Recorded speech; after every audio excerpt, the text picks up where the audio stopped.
ঝিনাইদহের কালীগঞ্জে বৃষ্টি উপেক্ষা করে শিক্ষার্থীদের বিক্ষোভ মিছিল।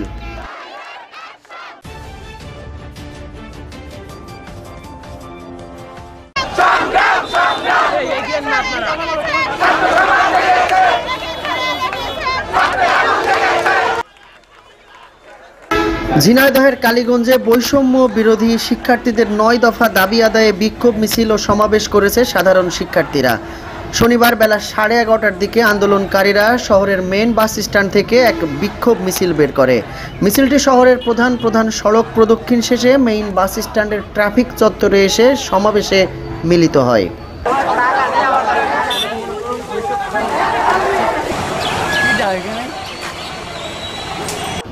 এ সময় বক্তারা বলেন, সরকারের উচ্চ পর্যায়ের কর্তা ব্যক্তিদের নির্দেশে পুলিশ বাহিনী শিক্ষার্থীদের যৌক্তিক দাবির আন্দোলনের প্রকাশ্য দিবালোকে গুলি করে হত্যা করেছে। সারা দেশে নিরীহ শিক্ষার্থীদের বুকের তাজা রক্তে আজ রাজপথ রঞ্জিত হয়ে গেছে। হাজার হাজার শিক্ষার্থীকে চিরদিনের জন্য পঙ্গু করা হয়েছে। সারা দেশের মানুষ সামাজিক যোগাযোগ মাধ্যমে দেখছে গুলি ছুড়ে অগ্নিসংযোগ করেছে পুলিশ ও ছাত্রলীগ, অথচ বাড়িতে বাড়িতে তল্লাশি চালিয়ে আটকের মাধ্যমে নির্যাতন করা হচ্ছে আন্দোলনরত শিক্ষার্থীদের।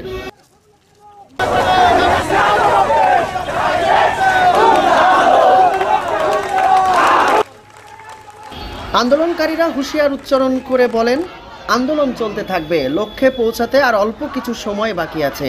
এরপর সবকিছুর হিসাব কড়াই গণ্ডায় মিলিয়ে নেওয়া হবে বলেও তারা জানান।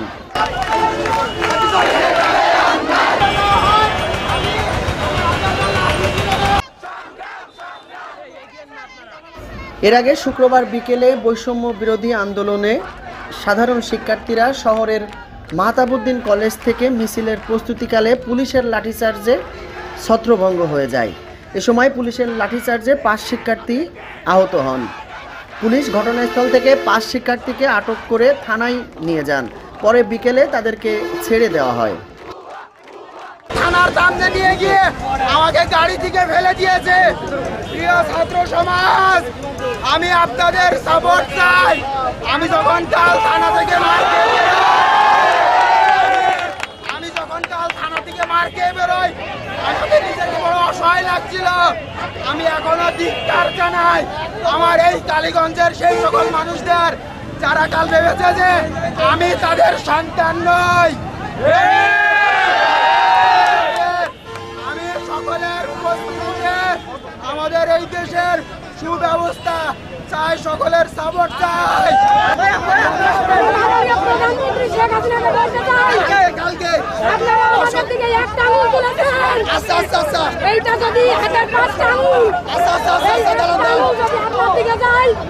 একটা আঙুল আপনার বাহিনী, সরি বাহিনী বলতে বাহিনী,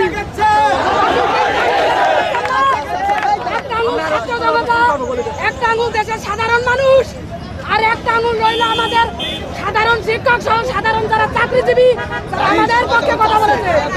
একটা আঙুল আপনি হলে মাঝখানের হিজড়া বাহিনী, বাকি 3টা আঙুল আমাদের।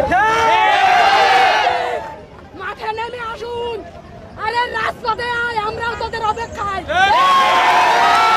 আমার ভাইদের রক্ত নয়, কোন লাশ নয়, প্রতিটা কামলার ফোটার হিসাব নিয়ে যাবো।